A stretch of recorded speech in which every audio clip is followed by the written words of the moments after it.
Hello नमस्कार दोस्तों, स्वागत है आप सभी का आपके अपने इस YouTube channel learn with DS sir में। दोस्तों, जैसा कि हमने आपसे वादा किया था एसएससी जीडी एग्ज़ाम 2024 के लिए हम आपको रीजनिंग के साथ साथ जीएस और हिंदी भी करवाएंगे। तो उसी श्रृंखला में आज हम लेकर आ चुके हैं आप सभी के लिए जीके और जीएस के टॉप 20 अति महत्वपूर्ण प्रश्न। साथियों, आज की इस श्रृंखला में हम जीके जीएस के 20 अति महत्वपूर्ण प्रश्नों के बारे में चर्चा करेंगे, जो सारे के सारे क्वेश्चन एसएससी जीडी एग्ज़ाम 2024 के लिए बहुत ही महत्वपूर्ण साबित होंगे। साथियों, आज की इस क्लास में हम ये जो जीएस जीके का पार्ट है, पार्ट 1 को देखने वाले हैं और एसएससी जीडी के एग्ज़ाम तक आपके निरंतर ऐसे ही पार्ट चलते रहेंगे। तो दोस्तों, आज की इस क्लास में हम कुछ इस प्रकार से प्रश्नों के बारे में अध्ययन करेंगे।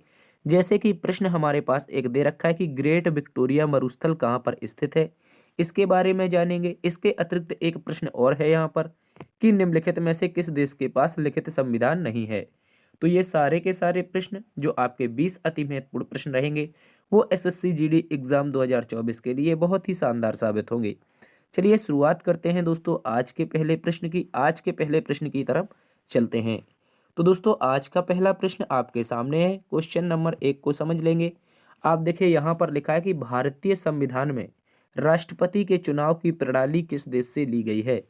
तो दोस्तों, अगर हम इसको क्वेश्चन नंबर 1 माने, प्यारे दोस्तों, अगर इसको हम क्वेश्चन नंबर 1 माने तो इसका सही उत्तर क्या हो जाएगा, आप क्या इसको बता सकते हैं? तो दोस्तों, अगर हम बात कर लेते हैं भारतीय संविधान में राष्ट्रपति के चुनाव की प्रणाली कहाँ से ली गई है, तो इसका सही उत्तर बन जाएगा आयरलैंड का संविधान। क्या बनेगा दोस्तों? आयरलैंड का संविधान इस प्रश्न का सही उत्तर हो जाएगा। अगर दोस्तों हम चर्चा कर लेते हैं यहाँ पर ब्रिटेन से, तो दोस्तों अगर बात करें ब्रिटेन से तो हमने दोस्तों एकल नागरिकता ली है। इसके अतिरिक्त अगर बात करें अमेरिका से, संयुक्त राज्य अमेरिका से, तो दोस्तों यहाँ से हमने महाभियोग को लिया है। और दोस्तों अगर बात करें ऑस्ट्रेलिया के संविधान से, तो ऑस्ट्रेलिया के संविधान से हमने समवर्ती सूची को लिया है। इसको आप लोग अच्छे से याद रखेंगे। आज का प्रश्न अगला, जिसे हम कहेंगे क्वेश्चन नंबर 2। ठीक है, अगर हम इसकी बात करें क्वेश्चन नंबर 2 के बारे में, तो 2 में कहा है कि निम्नलिखित में से किस देश के पास लिखित संविधान नहीं है। तो दोस्तों अगर इस प्रश्न की हम चर्चा कर लें कि ऐसा कौन सा देश है जिसके पास लिखित संविधान नहीं है, तो इस प्रश्न का सही उत्तर बनेगा प्यारे दोस्तों यूनाइटेड किंगडम। क्या बनेगा? यूनाइटेड किंगडम, जिसे हम दोस्तों ग्रेट ब्रिटेन के नाम से भी जानते हैं। ये दोस्तों ऐसा देश है जिसके पास अलिखित संविधान है, यानी कि लिखित संविधान नहीं है। और दोस्तों अगर बात कर लें इसके संविधान की, तो इंग्लैंड का जो संविधान है वो सबसे प्राचीन संविधान कहा जा सकता है।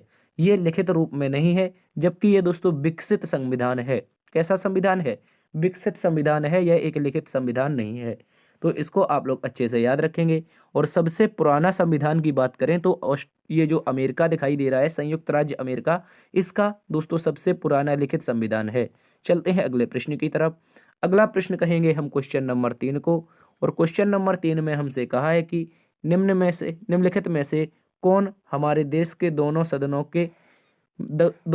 में किसी भी सदन का सदस्य नहीं होता है।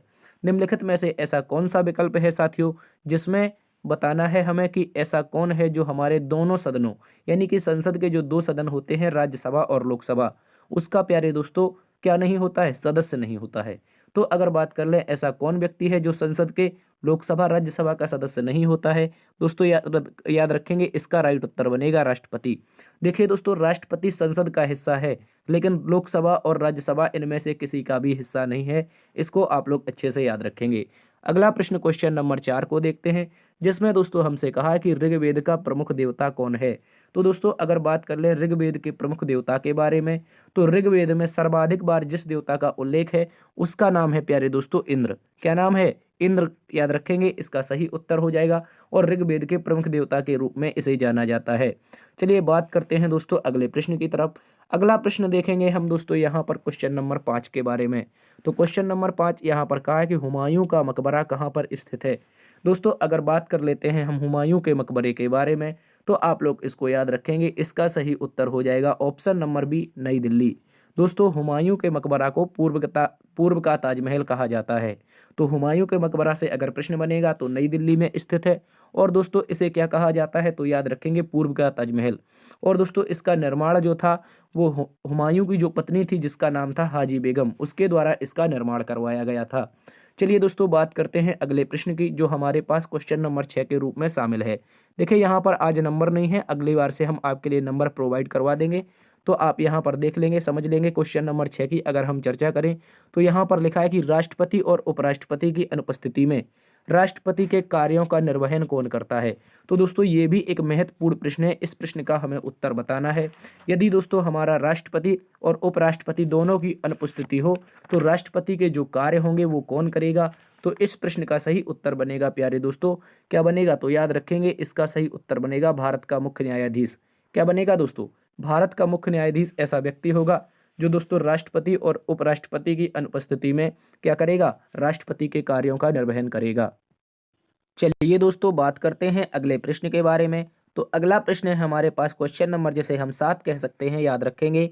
इस प्रश्न में देखिए उच्चतम न्यायालय की मूल अधिकारिता के अंतर्गत क्या शामिल है। तो दोस्तों ये एक बहुत ही महत्वपूर्ण प्रश्न है, इसको याद रखेंगे। ऐसा प्रश्न आपसे एसएससी जीडी 2018 के एग्जाम में पूछा गया था। तो दोस्तों याद रखेंगे उच्चतम न्यायालय की जो मूल अधिकारिता का क्षेत्र होता है उसके अंतर्गत क्या शामिल है। तो इस प्रश्न का सही उत्तर बनेगा दोस्तों ऑप्शन नंबर हमारे पास सी। जो हमारा दोस्तों ऑप्शन नंबर सी है ये इसका सही उत्तर हो जाएगा। भारत संघ की विभिन्न यूनिटों के बीच विवाद। दोस्तों इससे तात्पर्य क्या होता है, तो देखिए भारत संघ की विभिन्न यूनिटें मतलब भारत के अंतर्गत आने वाली चीजें। तो भारत के अंतर्गत यदि दो राज्यों का विवाद हो जाता है तो उच्चतम न्यायालय की मूल अधिकारिता क्षेत्र के अंतर्गत आता है। इसके अतिरिक्त दोस्तों याद रखेंगे केंद्र या एक से अधिक राज्यों के बीच विवाद हो जाता है तो वो भी भारतीय उच्चतम न्यायालय के मूल अधिकारिता क्षेत्र के अंतर्गत आता है। इसी कारण दोस्तों इस प्रश्न का सही उत्तर बनेगा ऑप्शन नंबर सी, भारतीय संघ की विभिन्न यूनिटों के बीच विवाद का निपटारा। ठीक है, चलते हैं अगले प्रश्न की तरफ। अगला प्रश्न जिसे हम नाम देंगे क्वेश्चन नंबर 8 दोस्तों, सबसे प्राचीन विधि संप्रदाय क्या है। तो दोस्तों ये भी एक बहुत ही महत्वपूर्ण प्रश्न है, इस प्रश्न के बारे में आपको बताना है। देखिए अगर हम बात कर लेते हैं सबसे प्राचीन विधि संप्रदाय के बारे में, विधि संप्रदाय से मतलब है विचारधारा संप्रदाय के बारे में, तो दोस्तों ये हो जाएगा हमारा दार्शनिक संप्रदाय। दार्शनिक संप्रदाय दोस्तों याद रखेंगे सबसे प्राचीन विधि संप्रदाय है।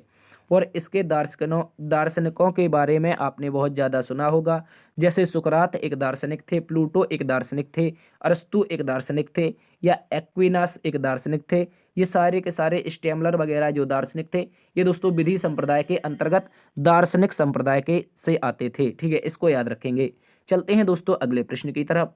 अगला प्रश्न है हमारे पास क्वेश्चन नंबर जिसे हम 9 कह सकते हैं दोस्तों, इसको आप लोग अच्छे से याद रखेंगे। क्वेश्चन नंबर 9 अगर इसको नाम दे तो कहा है कि मौर्य वंश के अंतिम शासक कौन थे।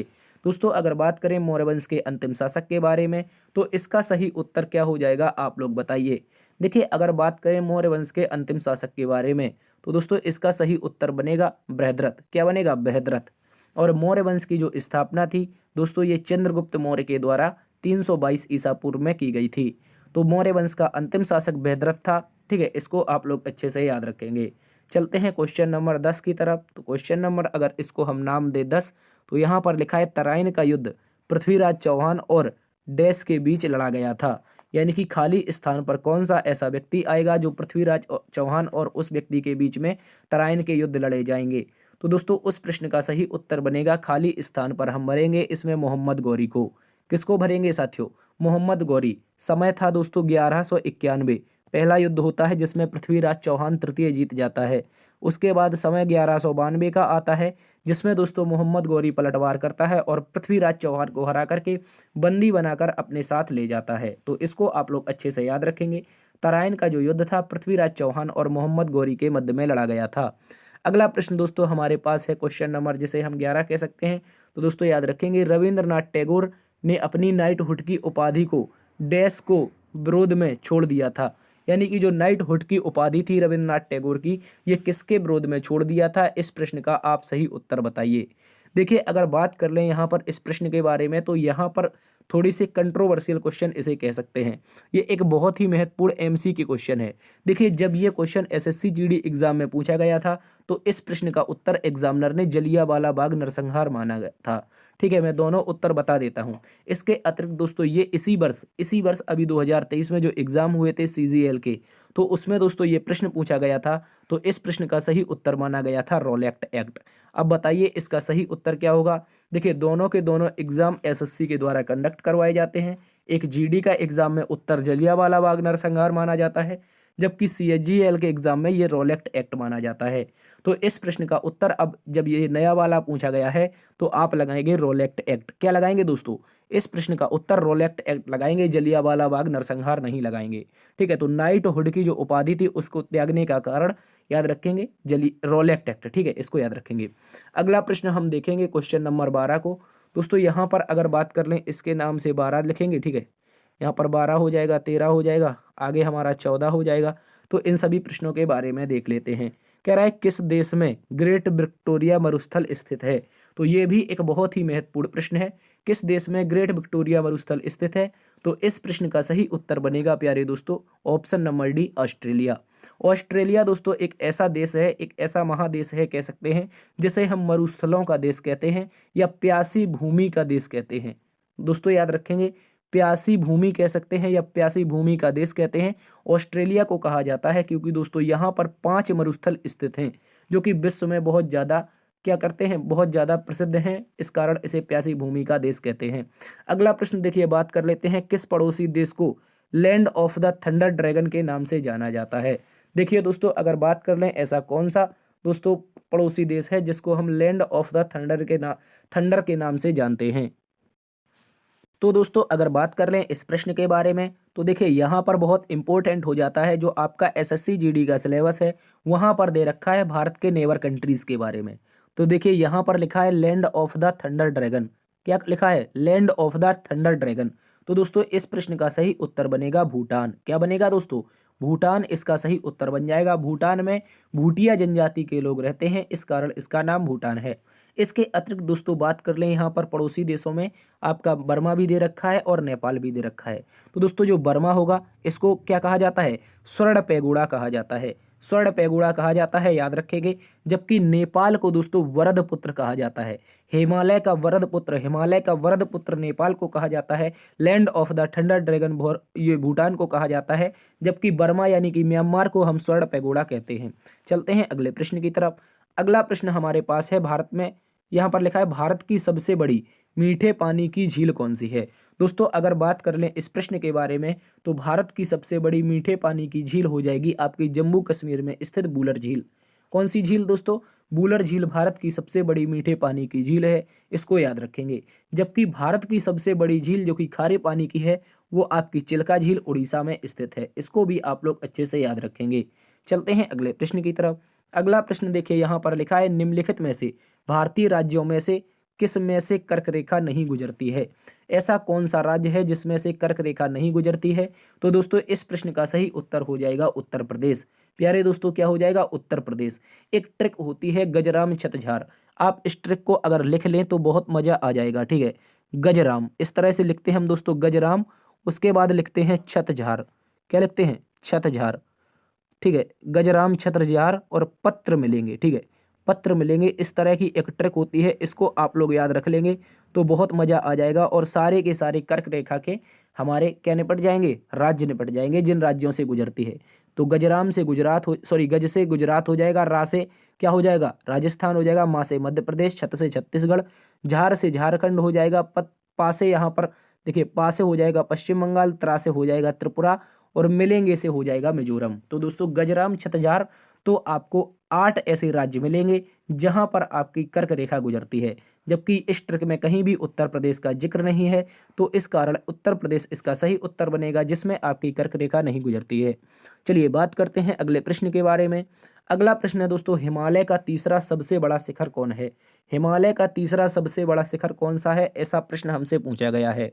देखिए अगर बात कर लें हिमालय के तीसरे सबसे बड़े शिखर के बारे में, तो दोस्तों इस प्रश्न का सही उत्तर बनेगा माउंट कंचनजंगा। क्या बनेगा साथियों? माउंट कंचनजंगा इस प्रश्न का सही उत्तर बनेगा। तीसरी सबसे ऊंची चोटी है। इससे पहले अगर बात कर लें पहली सबसे ऊंची चोटी कौन है, तो आप सभी को पता होगा एवरेस्ट। क्या होगा? एवरेस्ट इसकी तीसरी सबसे पहली सबसे ऊंची चोटी हो जाएगी। फर्स्ट रैंक पर जिसे हम माउंट एवरेस्ट के नाम से जानते हैं 8850 मीटर या 8848 मीटर। ठीक है, दूसरे नंबर पर दोस्तों आती है केटू। क्या आती है? केटू पर्वत श्रृंखला आती है। ये भी भारत के जम्मू कश्मीर में स्थित है, इसको याद रखेंगे। तो केटू हो जाएगी। इसके अतिरिक्त दोस्तों सबसे पहली कौन सी है? एवरेस्ट, केटू, और तीसरी माउंट कंचनजंगा। इसको आप लोग अच्छे से याद रखेंगे, सिक्किम में स्थित है। अगला प्रश्न दोस्तों पूछा गया है कि एंजाइम की गतिविधि किसके परिवर्तन से नियंत्रित हो सकती है? तो दोस्तों अगर बात कर लेते हैं एंजाइम की गतिविधि के बारे में, तो ये किसके परिवर्तन से नियंत्रित हो सकती है? तो इसका सही उत्तर बनेगा पीएच वैल्यू से। किससे? पीएच वैल्यू से दोस्तों याद रखेंगे। इसको हम नियंत्रित करते हैं एंजाइम की गतिविधि को, क्योंकि जो एंजाइम के जीव होते हैं उनमें 25 डिग्री से 45 डिग्री सेल्सियस ताप पर सर्वाधिक क्रियाशील होते हैं। तो इसको याद रखेंगे।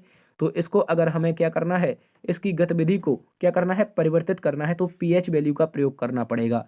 चलते हैं अगले प्रश्न की तरफ। अगला प्रश्न हमारे पास देखिए, यहाँ पर देखें तो प्रश्न में लिखा है कि एंटीबायोटिक पेनिसिलिन की खोज किसने की थी? तो दोस्तों अगर हम बात कर लें एंटीबायोटिक पेनिसिलिन के बारे में, इसकी खोज का श्रेय प्यारे दोस्तों जाता है अलेक्जेंडर फ्लेमिंग को। किसको जाता है दोस्तों? अलेक्जेंडर फ्लेमिंग को इसकी खोज का श्रेय जाता है पेनिसिलिन की। ठीक है, इसको याद रखेंगे। जबकि अगर बात करें लुई पाश्चर के बारे में, तो दोस्तों इन्होंने रेबीज के टीके की खोज की थी और पश्चरीकरण की खोज की थी, कह सकते हैं इसको। ठीक है, लुई पाश्चर जैसे जिसने रेबीज के टीके की खोज की थी, या फिर कह सकते हैं पश्चरीकरण की खोज की थी। इसके अतिरिक्त अलेक्जेंडर ग्राहम बेल की बात करें तो दोस्तों इनको श्रेय जाता है टेलीफोन की खोज के बारे में। ठीक है, आर्कमिडीज ने दोस्तों फ्लोटिंग का सिद्धांत दिया था, इसको याद रखेंगे। तो एंटीबायोटिक पेनिसिलिन की खोज, जो पेनिसिलिन का इंजेक्शन हमें लगता है, उसकी खोज अलेक्जेंडर फ्लेमिंग ने की थी। अगला प्रश्न दोस्तों बहुत ही महत्वपूर्ण प्रश्न है बायोलॉजी से, जिसमें लिखा है दोस्तों उस वाहिनी का चयन करें जो मूत्राशय से मूत्र को शरीर के बाहर ले जाती है। तो दोस्तों ऐसी कौन सी वाहिनी है जो दोस्तों हमारे शरीर से मूत्र को बाहर ले जाती है? इसको आप लोग अच्छे से याद रखेंगे। तो इस प्रश्न का दोस्तों सही उत्तर बनेगा यूरेथरा। क्या हो जाएगा? ऑप्शन नंबर ए में दे रखा है यूरेथरा। यूरेथरा ऐसी क्या है दोस्तों? वाहिनी है जो हमारे जो मूत्राशय से मूत्र को शरीर से बाहर ले जाती है। ठीक है, इसको याद रखेंगे। एक प्रश्न दोस्तों यहाँ पर लिखा है फ़ारेनहाइट में जल का क्वथनांक कितना होता है? ये भी एक एमसीक्यू क्वेश्चन है, बहुत ही एमसीक्यू। ठीक है, याद रखेंगे। ये कई बार एग्जाम में पूछा गया है और बहुत सारे एग्जाम में अलग अलग पूछा गया है। तो दोस्तों अगर बात कर लें फ़ारेनहाइट में जल का जो क्वथनांक होता है दोस्तों, वो हो जाता है आपका option number B 212 degree Fahrenheit. 212 degree Fahrenheit इस प्रश्न का सही उत्तर है। इसको आप लोग अच्छे से याद रखेंगे। ठीक है, बहुत ही महत्वपूर्ण प्रश्न है जिसमें हम फ़ारेनहाइट का क्वथनांक जल में मापते हैं। तो दोस्तों हो जाता है 212 डिग्री फ़ारेनहाइट। तो दोस्तों शायद आज के 20 प्रश्न जी हाँ यहीं पर समाप्त होते हैं। यदि आज की क्लास आपको पसंद आई है तो आप इसको एक बार से लाइक कर दीजिए, दोस्तों में शेयर कीजिए। यदि इस तरह की निरंतर क्लासेस चाहते हैं तो आप अपने चैनल को सब्सक्राइब कर लीजिए। हम आपके लिए निरंतर प्रैक्टिस सेट इस तरह के लाते रहेंगे। देखते रहिए आपका अपना परिवार लर्न विद डीएस सर। ठीक है, मिलते हैं कल दोस्तों एक नई क्लास में। इससे पहले आज शाम को 5 बजे जुड़ना ना भूलें, एसएससी जीडी रीजनिंग की क्लास जो कि सदस्यता की पहली क्लास होगी, शाम को 5 बजे आप हमसे जरूर जुड़िएगा। चलिए तब तक के लिए अपना ख्याल रखना। मिलते हैं शाम को। जय हिंद, जय भारत।